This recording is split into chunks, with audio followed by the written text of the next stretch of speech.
Entrevista exclusiva com Domingos Meirelles, presidente da chapa Vladimir Herzog, que disputa a eleição da ABI no dia 26 de setembro. Essa crise que devasta a imagem da Associação Brasileira de Imprensa, ela começa em 2013, quando a chapa Vladimir Herzog foi impedida de participar das eleições. Através de procedimentos irregulares, de métodos espúrios, ela foi impedida de participar do pleito.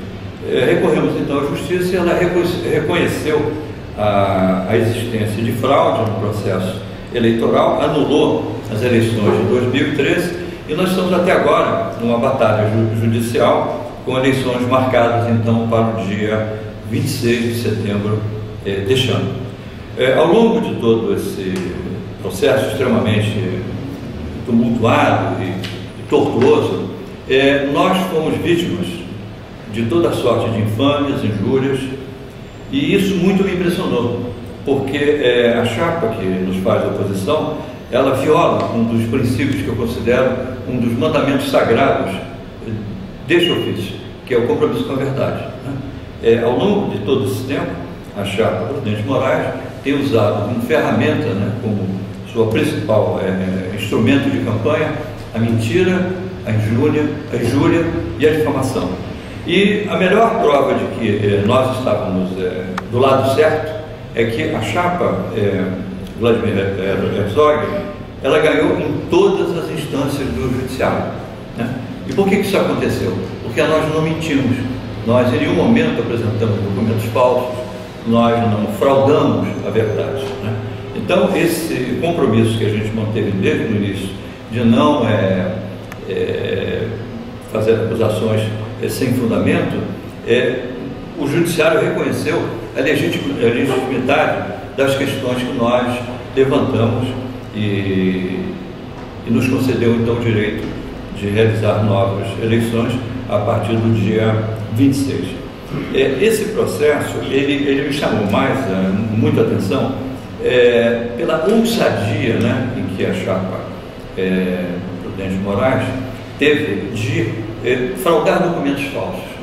Isso é um tipo de procedimento do mundo do crime. Isso é incompatível com o exercício da profissão de um jornalista. Nenhum jornalista pode ter compromisso com a fraude ou com a manipulação de documentos, com a falsificação de papéis. Isso é coisa de estelionatário. E essa chapa, ela não tem tido esse tipo de pudor. Ao longo de todo esse processo, ela tem mentido, ela tem criado situações, para mim, motivo de profunda vergonha, o que nos tem levado a ganhar sempre em todas as instâncias, seja na primeira instância, seja no Tribunal de Justiça, no órgão especial de Justiça. A chapa Vladimir Herzog foi sempre muito bem sucedida, e tanto que nas audiências nós nunca apresentamos testemunhas. Não era preciso levar pessoas para que dissessem sobre a justeza das questões que nós estávamos defendendo. Os autos falavam por si, ou seja, a robustez das provas reunidas ao longo do processo dispensava a apresentação de testemunhas. E, na verdade, era uma coisa que eles sempre faziam questão. Eles sempre se apresentavam cercados de um batalhão de testemunhas na tentativa de legitimar a fraude. Agora, quase já nessa fase final do processo, ocorreu um episódio que particularmente me chocou como profissional. Como disse o Maurício, eu tenho quase 50 anos de profissão, eu nunca vi isso no ambiente jornalístico. Eles tiveram a ousadia de apresentar em juízo um documento falso, um documento fraudado, a chamada lista de presença da reunião ordinária do Conselho Deliberativo realizada no mês de julho. Ela não, no mês de maio, dia 27 de maio, ela foi apresentada em juízo com uma configuração que não corresponde à verdade. Por exemplo, a ata original está aqui. Nessa ata original, a gente percebe que na primeira página, onde existem 26 nomes, eles conseguiram apenas 8 pessoas. E na segunda página, temos mais 1, 2, 3, 4, 5.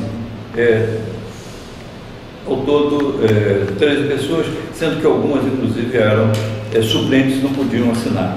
Então, veja, temos aqui um documento datado dia 27 de maio de 2014, onde não foi alcançado o quórum, entendeu? Não foi alcançado o quórum, um documento que eles anexaram em juízo, né? Só que logo em seguida eles apresentam um outro documento onde eles mudam essa configuração. Eles apresentam então uma outra lista de presença, né? Que é essa aqui do mesmo dia, só que eles cometem uma série de atos falhos na apresentação. Primeiro, eles apresentam 27 nomes, enquanto que na outra lista nós tínhamos um número bem menor de conselheiros presentes. E aí então a coisa começa a complicar, porque essa lista ela não segue o padrão. É fácil verificar de que, primeiro, ela não está em ordem alfabética, são assinaturas escolhidas de forma aleatória e chegando a 27 nomes, né? E com mais 1, 2, 3, 4, 5, são 32 nomes. O Conselho Deliberativo da ABI nunca teve, nos últimos anos, uma sessão, seja ela ordinária ou extraordinária, com um número tão significativo de conselheiros. Então, como é que isso foi possível? Nessa lista, nessa primeira página da lista, eles cometeram uma série de erros. Eles esqueceram, por exemplo, de colocar a data, né? Que é de 27 de maio. Eles esqueceram de colocar a data. E ela seguiu um padrão que não é o padrão adotado nas sessões do Conselho, que são assinaturas por ordem alfabética. Então, na outra página, a gente pode perceber que eles anexaram uma outra página onde as assinaturas são por ordem alfabética, né? Então, para eles atingirem o quórum que eles precisavam, eles faldaram a primeira parte do documento e anexaram a segunda folha, que é uma folha realmente verdadeira. Bom, então isso nos levou a fazer uma denúncia de litigância de má-fé e pedindo que a juíza solicitasse ao Ministério Público a abertura de um inquérito para investigar esse crime. Porque apresentar documento falso em juízo é um crime previsto pelo Código Civil e pelo Código Penal. Então, o que mais nos choca é também a composição dessas assinaturas. Por exemplo, além de ser uma lista apresentada com nomes de forma, com assinaturas de forma aleatória, ele registra também a presença de pessoas em duplicação de assinaturas. Muitos que assinaram nessa página, aquela coisa do assodamento, né? Assinaram também na outra página.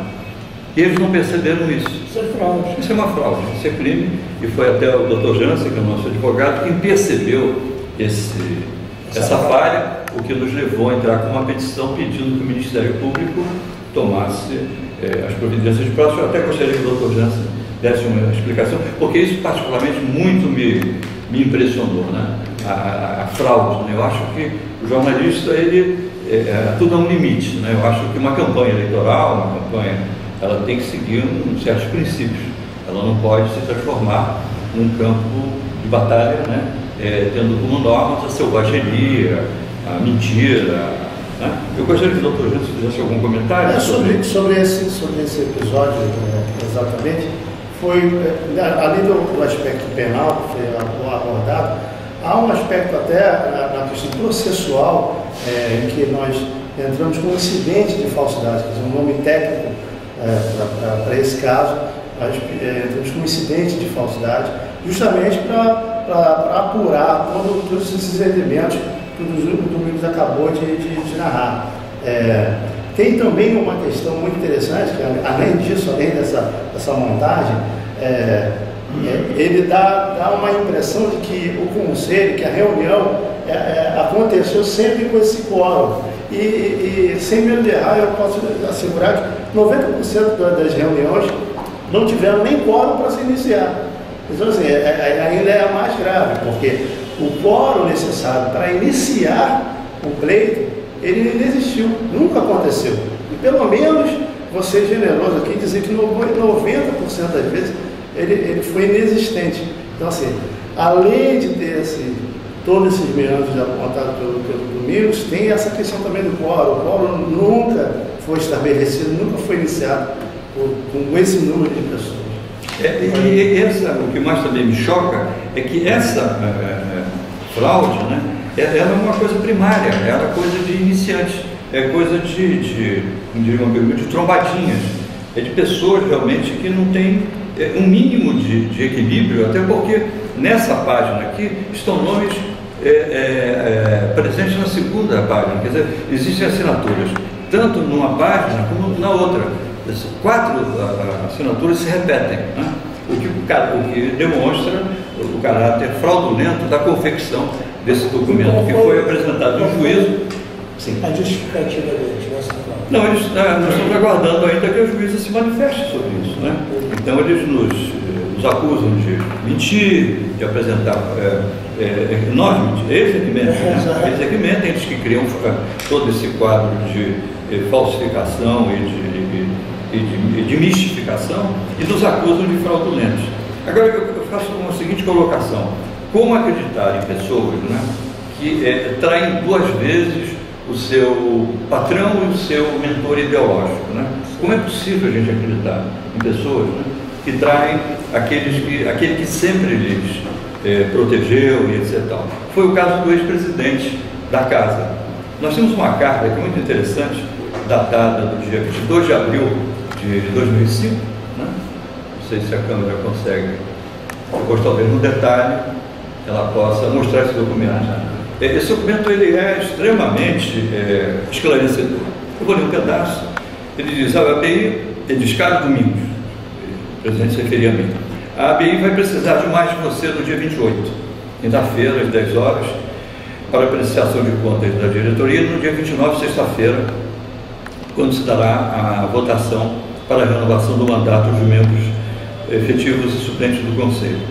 Eu estou encabeçando a chapa Prudente de Moraes, olha só, que é alvejada pelo fogo amigo de antigos companheiros, como o Fichel Davi Chargel e a Tistério Andrade, que até setembro do ano passado foram meus assessores, tanto no Tribunal de Contas do município, durante mais de 5 anos, quer dizer, o ex-presidente ofereceu emprego, os agasalhou no seu ambiente de trabalho durante 5 anos, e que agora se voltam contra aqueles que os acolheu e beneficiou.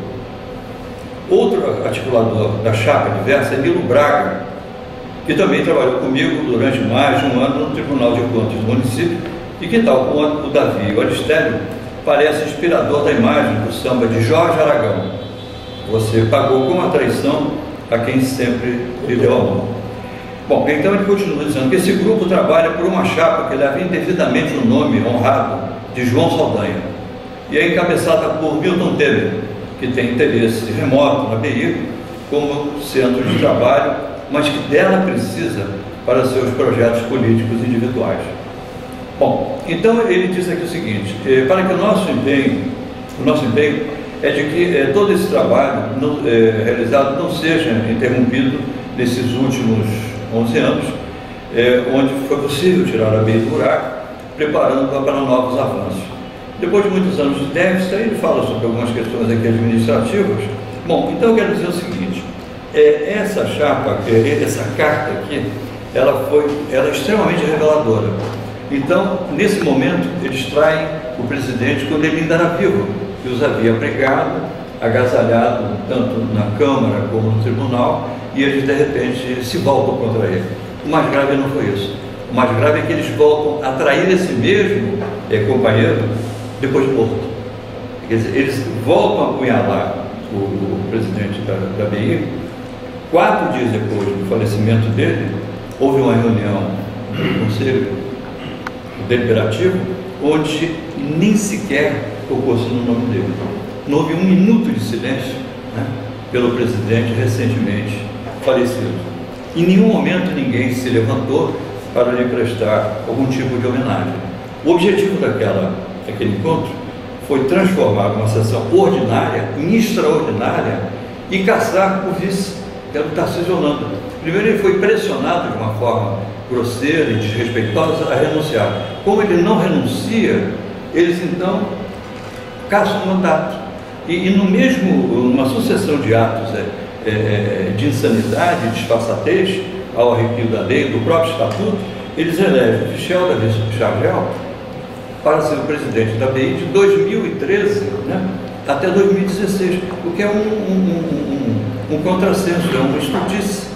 É claro que, evidentemente, que o Tarcísio recorreu à justiça, né, e a justiça, então, o reconduziu ao cargo onde ele até hoje se encontra. Aí, então, eu volto àquele questionamento anterior. Como é possível acreditar em pessoas que são capazes de trair 2 vezes o seu tutor, né, o seu mentor ideológico, aquele que sempre os protegeu e agasalhou em momentos difíceis? Então, são esses personagens que hoje querem tomar de assalto a BI como se tivesse um passado honrado e que contra eles não tivesse nenhum tipo de nada que abonasse a sua conduta. No caso do Davi, por exemplo, há uma questão muito delicada que até agora ninguém tocou.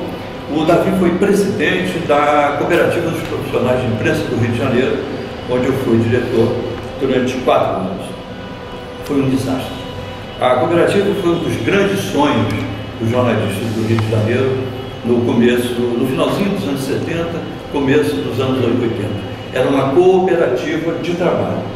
E qual era o objetivo dessa cooperativa? Era uma cooperativa com 114 associados, de produzir trabalho para aqueles companheiros que momentaneamente estivessem desalojados do mercado de trabalho. Então, o papel principal da cooperativa era de gerar emprego, gerar algum trabalho para os seus associados. Isso não aconteceu. Isso me chamava a atenção. Digo, mas como é que a cooperativa está funcionando? É porque o Davi, ele não distribuía as tarefas. Todos os trabalhos que caíam na cooperativa, era ele quem executava. Ele tinha, inclusive, um salário, o que era anti-estatutário. O estatuto da Copim não permitia que o Davi tivesse um salário. Quando eu sou, então, eleito presidente, eu me vejo diante de um quadro impressionante. A cooperativa devia a Light, tinha vários aparelhos de telefone cortados, a companhia de telefone que cortava aparelhos, comprava em nome de outra pessoa. Então nós tínhamos 4, 5 aparelhos cortados, né? Havia uma dívida tributária monumental, uma dívida trabalhista, e eu disse logo, Davi, você não pode continuar recebendo salário, porque uma das razões da cooperativa não avançar, a cooperativa, ele inclusive tinha empregado o filho dele, que até era um bom menino. Mas então ele transformou a cooperativa, que era uma entidade cuja principal finalidade era gerar emprego para os seus associados, cooperados, ela se transformou num negócio particular, num negócio pessoal. Então, quando eu assumi, eu disse, olha, não dá, e ele realmente foi afastado, ele não reclamou muito, foi se queixar, que ele precisava de continuar ganhando, ele disse, olha, da mesma forma que você precisa continuar tendo algum tipo de remuneração, o associado, desempregado, tem o mesmo direito. Bom, na minha gestão, eu consegui resolver todo o passivo tributário, trabalhista, né, e as dívidas que tínhamos com os fornecedores e também com as empresas concessionárias de serviço público, Light, né, luz, telefone, etc. E comprei equipamentos novos. Porque nós tínhamos um baile, que era um baile, parece que foi ontem, aqueles mais antigos devem se lembrar desse evento, que gerava uma fonte alternativa significativa para a cooperativa. Então isso nos permitiu renovar todo o equipamento gráfico, o parque gráfico. Compramos, naquela época eram máquinas de vermicomposta, né? Colocamos todas as máquinas, compramos um equipamento de fotocomposição americano muito interessante. Eram poucas as empresas até que tinham aquele tipo de equipamento aqui no Rio de Janeiro, pelo menos as gráficas de porte médio, e de repente eu vou trabalhar na TV Globo, não podia mais continuar na cooperativa. O Davi assume a presidência da cooperativa e eu sou informado um mês depois que a cooperativa fechou. Bom, ele faliu a cooperativa. Ele disse que ele comprou a cooperativa. Se ele faliu ou se ele comprou, ele tinha que prestar conta do corpo social. Me disseram que ele comprou, ele se juntou a um grupo e comprou. Se comprou, ele tem que, o dinheiro que foi investido naquele negócio teria que ser repartido em 4 partes, né, para os 114 associados. Então nós podemos deduzir também que isso daqui está sendo um negócio para ele. Quem sabe ele não vai fazer a mesma coisa. Isso aqui, na verdade, ele tocou numa questão muito delicada. Por que essas pessoas lutam tanto pela ABI? A ABI, para mim, eu tenho um caso de amor com a ABI. É uma coisa antiga, eu vim para cá muito jovem, tive a oportunidade de conviver com figuras extraordinárias aqui, quando eu trabalhava na Última Hora, e eu sempre tive muito respeito e admiração pela casa. Essas pessoas, alguns são jejunos, eles não têm nenhuma informação e caíram de paraquedas nesse processo, né? Aí vem aquela questão que você colocou do negócio. Na verdade, a ABI está sendo utilizada, pretende ser utilizada por essas pessoas como um balcão de pequenos negócios, né? Existe uma série de questões, que até por uma questão de pudor eu não torno público, mas que é o verdadeiro objetivo dessas pessoas, transformar a ABI. Ninguém está preocupado, por exemplo, com o serviço médico. Nós tínhamos aqui um ambulatório, quando eu comecei a visitar a casa, ainda muito jovem, na Última Hora, com 27 médicos. Hoje são apenas 7. O ambulatório, que era uma referência para os jornalistas do Rio de Janeiro, ele foi sucateado ao longo desses anos. E o Davi teve um papel fundamental nesse processo de sucateamento e tentativa de extinção do ambulatório. Por quê? Porque ele achava que o ambulatório deveria acabar e o andar alugado para terceiros, e a fim de gerar uma outra fonte alternativa para casa. Isso também viola um dos princípios que norteou o fundador da ABI, o visionário Gustavo de Lacerda, a criar essa instituição. Porque, na verdade, quando ele cria, em 1908, não havia ainda o SUS, não havia plano de saúde, né? Então, um dos objetivos do Gustavo de Lacerda era de transformar a ABI numa casa que oferecesse aos jornalistas todo tipo de proteção, inclusive na área médica, social, né? E também em defesa da liberdade de imprensa, da liberdade de expressão e pensamento. Então, isso me chocou muito, e um dos principais compromissos da chapa do Vladimir Herzog é de revitalizar o ambulatório, né? Contratando vários médicos. Nós entramos em contato com a Universidade Estácio de Sá, que comprou a Faculdade de Medicina da Gama Filho, para que eles tragam os médicos para cá. Nós temos muito espaço, temos um espaço ocioso bastante significativo. Entrei em contato também com a Faculdade de Fisioterapia da Veiga de Almeida, e o Máriozinho, que é o diretor, é o dono, ele viu com muito carinho isso e disse que me daria uma resposta dentro de 15 dias sobre a possibilidade de nós também fazermos uma parceria e eles trariam os alunos, né, para implantarem aqui tratamentos de RPG,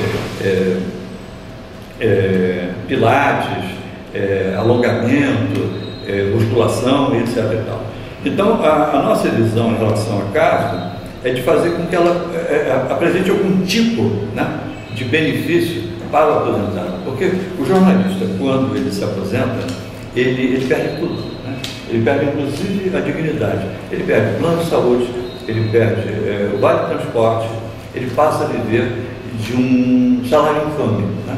Então a ABI, nesse momento, ela deve acolher e socorrer esse profissional que fica desamparado, né? Que passa a viver de uma aposentadoria infamante que lhe paga pelo Ainda mais porque a ABI é a casa do jornalista. Ainda mais que a ABI é a casa. E esse foi o espírito, né, que levou à sua criação, né, em 1908, por um conjunto de jovens repórteres no começo do século XX. Então, nós temos vários compromissos, entre eles eu dei um destaque especial à parte de assistência médica, que é uma coisa que muito me incomoda. Nós queremos também um programa de cestas básicas para sócios com dificuldades, que vivem algum momento difícil. A nossa ideia é ampliar esse programa de cestas básicas. E temos o nosso, para vocês terem uma ideia, nosso programa, nosso plano de gestão, ele tem 8 laudos, né? Ele contempla os mais variados aspectos na tentativa de tirar a ABI desse quadro, né, de abandono e de desídia em que ela foi colocada, né, por sucessivas administrações que, na verdade, tinham outros objetivos, que estavam completamente divorciadas dos interesses mais legítimos do seu corpo social. E eles mostram que não sabem administrar nada, né? Porque eles estiveram aqui um tempo e não fizeram nada. Aliás, vocês, em poucos meses que estiveram aqui, fizeram obras, endireitaram o ar, né? Fala sobre isso. O Maurício levantou uma questão interessante. O Tarcísio Holanda, quando ele assume, né, ele passa a ser vítima de uma campanha infamante que eu nunca vi. Ele foi reconduzido ao cargo pela Justiça, né, que reconheceu o direito de substituir o presidente recentemente falecido. E o Tarcísio teve uma generosidade. Primeiro, ele restabeleceu a democracia interna da casa, né, e o princípio do colegiado. Então, ele distribuía tarefas. Foi um plano emergencial desenvolvido por ele e implantado pela diretoria. E eu fui honrado com a escolha do Tarcísio para tocar um conjunto de obras num curto espaço de tempo. Então, entre a posse dele em fevereiro, iníciozinho de março e o mês de setembro, nós realmente fizemos um volume de intervenções na casa que eu acho que não há notícia nos últimos 40 anos. Nós estamos trocando todas as placas de granito, né, da fachada, um mármore importado, travertino, mármore italiano, são 2,5 toneladas de placas que estão sendo trocadas. Isso devia ter sido feito em 2010, 2011, quando foi elaborado um plano um trabalho de vistoria, onde o autor desse trabalho ele dizia que era preciso haver uma reforma imediata, que as placas corriam risco de despencar e atingir as pessoas que circulavam pelo prédio. Vamos só voltar um pouquinho ao passado, só lembrando também o seguinte: quando aconteceu essa briga entre Maurício e Davi, que o Davi tentou formar uma outra chapa, o Domingos Meirelles assumiu o cargo de diretor administrativo. E foi nessa gestão dele, no lugar do Davi, que o Domingos Meirelles fez a reforma de todas as escadas da ABI, reforma da biblioteca, reformou banheiros, entendeu? E o Davi não fez nada. Não fez nada. Né? Não, inclusive o Davi comete um erro grave, dizendo que eu sou, como diretor de patrimônio, eu nunca fui diretor de patrimônio. E a ABI não existe. Não existe esse cargo. Quer dizer, até uma desinformação em relação ao estatuto e à nomenclatura, né, do corpo gestor da entidade. E então, até o ar refrigerado. Sim, nós trocamos. Nós fizemos uma coisa simples. O auditório estava fechado há um ano.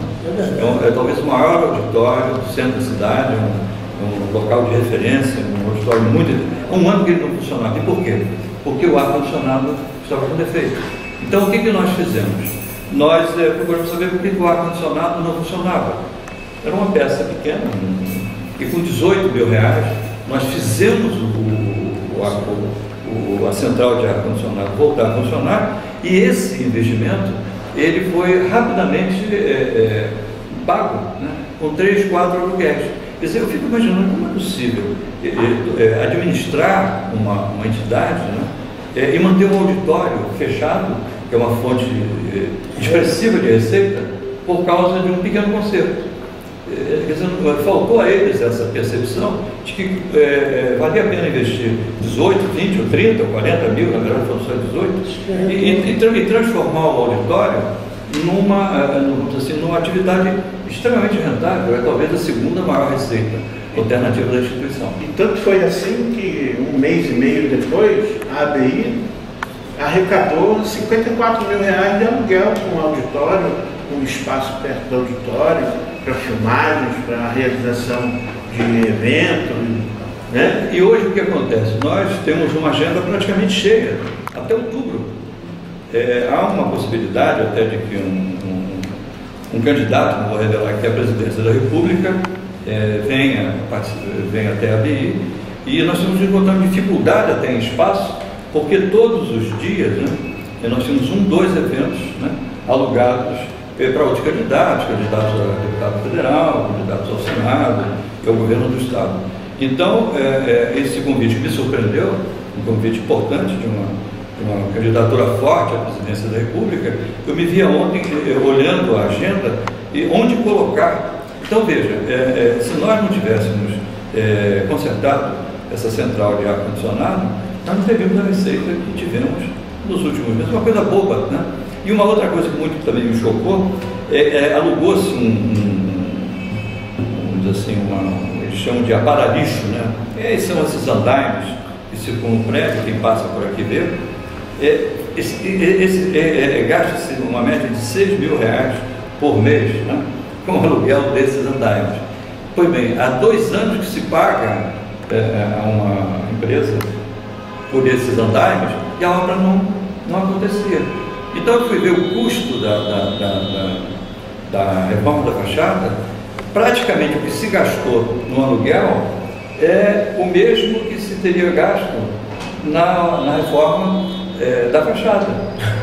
É uma falta de percepção do que é realmente o que é fazer uma gestão moderna. Você tem que ver a relação custo-benefício. E eu lamento profundamente, os meus companheiros da chapa Prudente Moraes, eles não têm essa percepção. O Capi, à frente da ABI, não fez nenhuma intervenção de obras aqui na ABI. Por exemplo, o elevador, que teve que ser feita a troca de cabos, estava com os fios já arrebentando.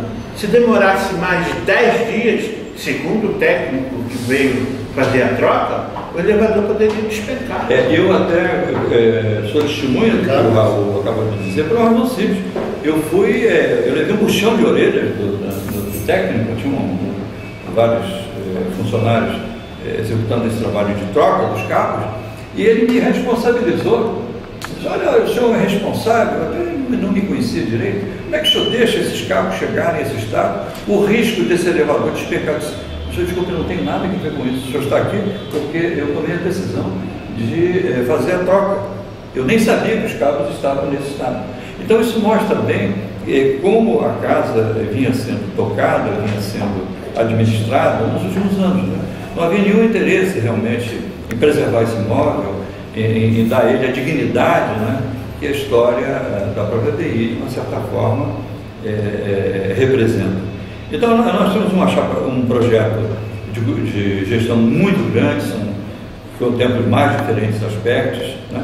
E estamos agora sendo vítimas de uma campanha insidiosa, onde se usa a mentira, né, como a principal... Mentira, fraude e agora mais uma, compra de votos. O candidato a vice da outra chapa tentou comprar o voto de um candidato da nossa chapa, oferecendo para ele a diretoria de representação da representação de São Paulo. E a chapa deles, o que eles fizeram então para conseguir formar a chapa? Eu fico imaginando que eles tenham fatiado a ABI para conseguir esses apoios. E ele diz muito, né, nesse e-mail que ele me reproduziu, né, que me encaminhou, ele disse, olha, eu respondi para o fulano e tal, que eu não estou à procura de empregos, eu estou querendo ajudar a ABI. Né? Quer dizer, olha, se um jornalista chega para o outro, diz, olha, eu te ofereço isso para você ir para a minha chapa. Isso é inadmissível, né? Como você disse, é uma forma de fazer política que nós sempre condenamos no dia a dia, né, o exercício da profissão. Mas essas práticas, eles condenam só da boca para fora, porque na verdade eles utilizam métodos inteiramente inadmissíveis, inaceitáveis nos dias de hoje, ainda mais em se tratando de uma campanha onde se disputa o comando, talvez, da mais notável trincheira em defesa das liberdades, que é a ABI, que é também a mais longeva instituição da sociedade civil. E isso comprova que essa chapa não tem a mínima noção de administração, pelo que eles vêm mostrando, né? Porque eles já vieram antes e não faziam nada. Né? Não fizeram absolutamente nada. É uma questão de objetivo. Nós temos um compromisso, né? Nós temos um compromisso de resgatar o prestígio, né, que a casa teve no passado, né, ocupar esse espaço que ela perdeu na sociedade civil e de fazer com que a ABI caminhe em direção ao futuro. E veja, nós tentamos resolver isso de uma forma um pouco, talvez, apressada. Nós imaginamos uma eleição democrática, onde todo o corpo social pudesse votar. A ABI não tem sócios só no Rio de Janeiro, ela tem sócios no Acre, ela tem no Amapá, ela tem em Goiás, Mato Grosso, em Brasília, enfim, ela tem sócios espalhados por todo o território brasileiro. Então nós imaginamos uma eleição, e aí como seria possível esse tipo de eleição? Através da internet, através do voto eletrônico. Contratou-se uma empresa em São Paulo, uma empresa qualificada, que inclusive organiza as eleições da Associação dos Funcionários do Banco do Brasil e de outras instituições, da Caixa Econômica, os funcionários da Caixa Econômica, e contratou-se essa empresa então para organizar esse processo de eleição através da internet.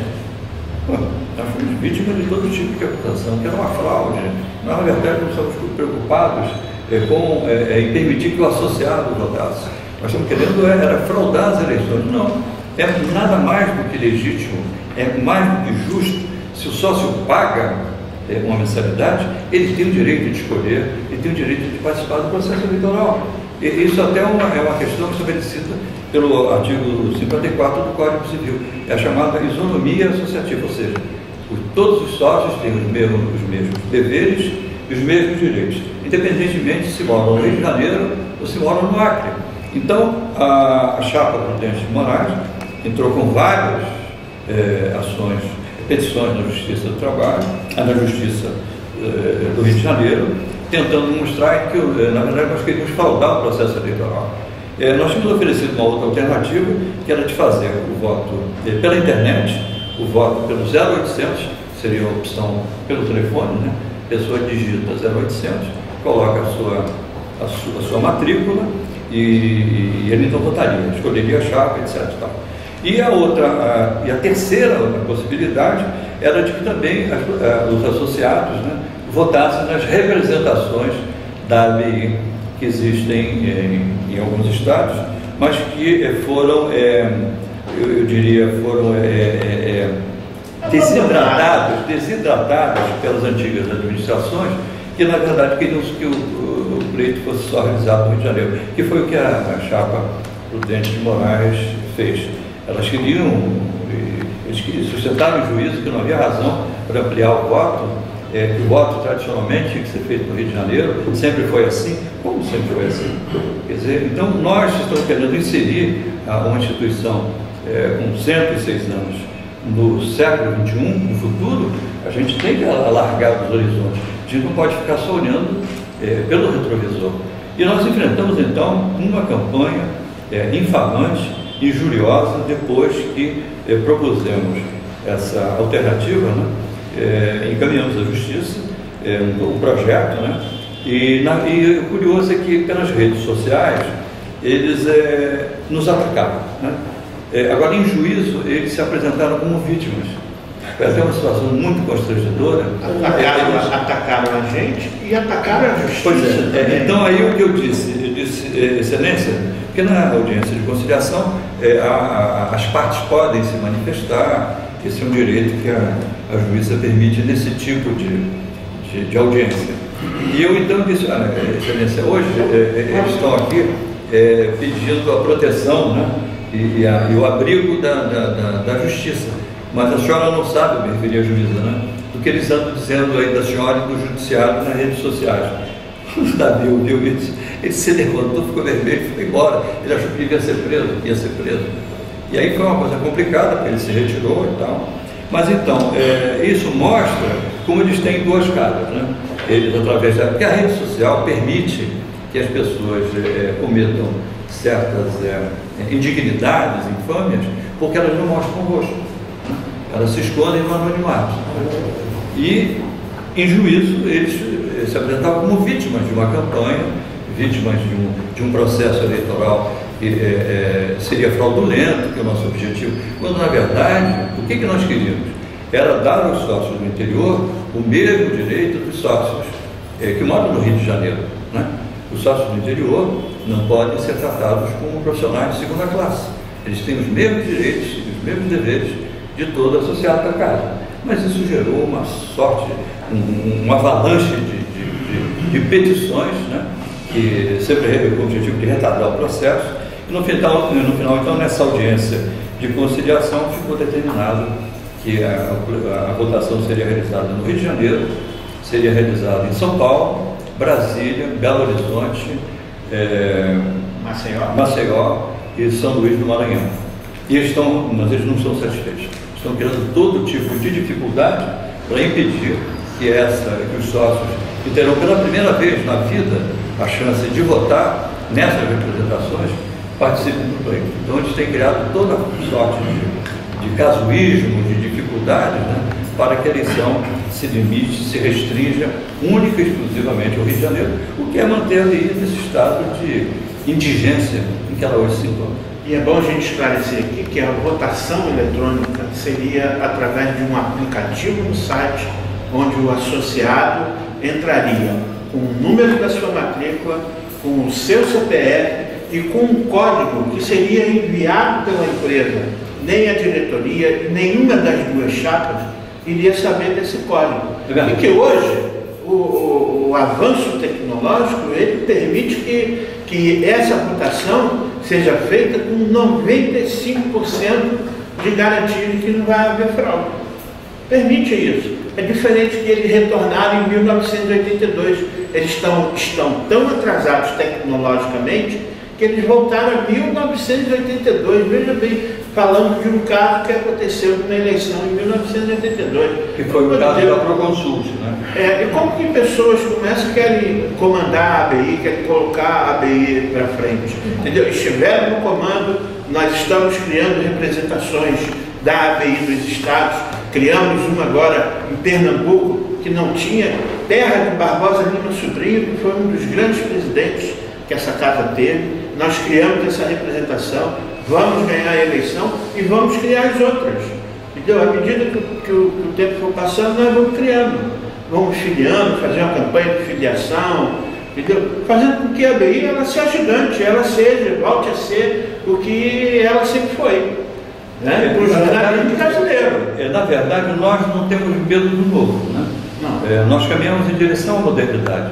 Eu acho que essa eleição ela vai ser definitiva para o futuro da casa. Né? É uma votação que vai dizer se essa casa tem condições de sobreviver ou se ela vai falir, ela estará com os dias contados.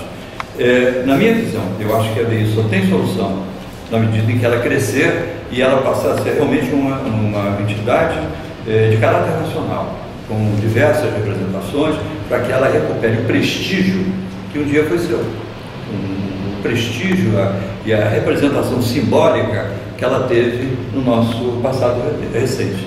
Então, esse compromisso nosso com o alargamento de horizontes e com o nosso caminho em direção ao futuro, na minha visão, é a única alternativa para impedir que essa casa tenha a sua existência abreviada com o tipo de pessoas que estão postulando se encastelar mais uma vez no comando da instituição. E com isso eles tiram os incentivos dos sócios de outros estados a ter o direito de voto. O que é um contrassenso. Uma casa que defende as liberdades, ela impede os jornalistas de votar. Isso é um absurdo, né? Como que uma casa que, ao longo da sua existência, ela foi sempre um templo, né? Ela sempre foi uma instituição que defendeu as liberdades. Na hora de votar, ela diz, olha, ele não pode votar porque ele não mora no Rio de Janeiro. Como? Nada o impede de votar. Não há nada que diga, e a própria legislação dá a ele o direito de voto. O princípio da isonomia associativa, ela diz que o associado, todo associado tem o mesmo direito. Se ele mora no Amapá, se ele mora em Macapá, ou se ele mora no interior do Rio Grande do Sul, ele tem o direito de votar. Não somos nós, não é o jornalista que vai pedir o companheiro de votar. Isso eu acho que é um contrassenso. O próprio Estatuto contempla isso. O próprio Estatuto diz que a diretoria pode colocar urnas em lugares onde ela achar da conveniência, mas isso jamais foi utilizado por nenhuma administração. E nós tentamos romper com essa postura antiga, né? Essa postura completamente defasada no tempo. O que nós queremos é largar os horizontes e permitir que os jornalistas realmente vejam nessa casa, né, a casa de Gustavo de Lacerda e de Herbert Moser, a casa dos jornalistas. Esse é o nosso compromisso. E, infelizmente, estamos sendo vítimas de uma campanha. E ano que vem nós teremos a votação eletrônica. Esse é um dos nossos compromissos. Inclusive, diz que vocês têm um projeto de trazer os jornalistas novos, certo? O Raul falou até que baixar a minha mensalidade para trazer novos jornalistas. Isso é um programa, inclusive, que nós, de uma certa forma, nos inspiramos, e que é desenvolvido pela OAB. A ABI vai à escola. A OAB tem um projeto, tem um programa que é a OAB vai à escola. Então, nós pretendemos nos aproximar de novas gerações através de convênios, cursos, palestras. Né? Isso já aconteceu aqui. Em 2007, nós implantamos, juntamente com a Josete, que era diretora de jornalismo, 12 cursos livres, né? De técnica de redação, construção de narrativas, técnica de reportagem, e que foi um grande sucesso. Mas de fatores alheios à minha vontade e à da Josete, não prosperou. Mas aquela experiência foi extremamente rica e mostrou que esse é o caminho do futuro.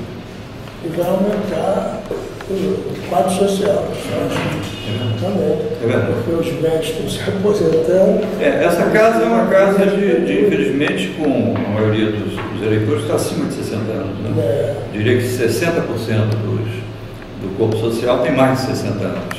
E aí entra um outro paradoxo em relação ao serviço médico. Um corpo social predominantemente masculino, ele não tem nenhum urologista aqui na casa, né? Ele não tem nenhum cardiologista, ele não tem nenhum geriatra, quando essa é uma instituição de pessoas já de uma certa idade, né? Eu também não sou nenhuma criança. Então, quando a gente privilegia a assistência médica, a gente está pensando no corpo social, né? Esse corpo social que está, de uma certa forma, desamparado e que não encontra na rede pública de saúde o atendimento a que ele tem direito como cidadão e que a gente pretende aqui na BI oferecer aos seus associados. E ainda mais que os planos são muito caros para quem tem a terceira idade. Os planos... inclusive dando assistência a essa terceira idade aqui dos associados da BI, oferecendo transporte para eles se locomoverem de casa para o Raul colocou, isso faz parte também do nosso projeto. Nós já entramos em contato com a Fiat Brasil para que ela nos ceda em regime de comodato uma caminhonete doblô com elevador. Essa caminhonete será utilizada pelos sócios com necessidades especiais. Ela ficará à disposição da diretoria de assistência social e os sócios que precisarem de um veículo em condições que contemple as suas necessidades, a ABI vai colocar esse carro à disposição para que ele faça os exames, vá fazer qualquer tipo de tratamento, e isso não irá gerar nenhum custo adicional. Tanto a manutenção do veículo, o combustível e o motorista serão pagos, né, pela Fiat, né? Isso faz parte do contrato de comodato, onde ela praticamente arca com todas as despesas. Seria um contrato inicialmente de um ano, renovável a cada 12 meses. Então, eu acho que isso é um avanço, né? Eu vejo as pessoas, a dificuldade que algumas pessoas com necessidades especiais têm de encontrar um táxi, ou de estar num ônibus, né? E elas terão aqui na BI uma caminhonete à disposição para que possam procurar os seus médicos, né? Os hospitais onde estejam realizando qualquer tipo de tratamento. Agora, o nosso programa de Momentos de Emoções, abrimos esse espaço para a chapa Vladimir Herzog, da presidência do nosso amigo, jornalista e escritor Domingos Meirelles, para mostrar o grau de cultura e de competência que a outra chapa não teve, de só fazer críticas, de não mostrar planos nenhum. Então a nossa chapa teve uma educação, falou a verdade, mostrou a realidade, e eu tenho certeza que você, associado da ABI, se você vê a categoria das duas chapas, uma que já fez e vai continuar fazendo, a outra que teve aí e não fez nada e quer continuar não fazendo nada. Então, São Paulo, se você for a favor do crescimento e da expansão da nossa ABI, eu acho que você não tem dúvida que a chapa do Vladimir Herzog é melhor no sentido de a ABI andar por frente, porque a ABI está quase falida. Eu só queria complementar, não precisa ter nenhum discurso aqui de despedida ou coisa do gênero. Basta consultar os nomes que participam da nossa chapa. Nós temos uma constelação. Ferreira Goulart, Alberto Dines, Ziraldo, Juca Kfouri, Ricardo Couto, Cícero Sandrone, Flávio Tavares, as figuras mais expressivas, né, da imprensa contemporânea, que ainda exercem, estão ainda no exercício pleno da sua capacidade intelectual, alguns produzindo livros, outros ainda trabalhando, como é o caso do Aldar, que trabalha numa empresa de comunicação. Você vai ver o grande diferencial, né? Do nosso lado estão os melhores, né? E esse voto é um voto que vai decidir, a travessia do Rubicão, não tem volta. Um voto equivocado, um voto errado, vai significar o fim da ABI num prazo curtíssimo. E é isso que o associado tem que ter em mente, que o voto dele é que vai decidir o futuro da instituição nos próximos 2 anos. Você é merecedor de ser o presidente dessa casa, que eu tenho certeza que ela vai crescer muito, vai expandir muito. Pelo pouco tempo que vocês ficaram aí, vocês mostraram isso, certo? Esperamos que o Globo Social tenha essa percepção, né? Exatamente. Eu acho que ele, como disse, o sócio também não é pouco, né? Espero que ele tenha percebido, né, o volume de obras que essa casa teve num espaço de tempo muito curto. Eu não me lembro de nada parecido nos últimos 40 anos.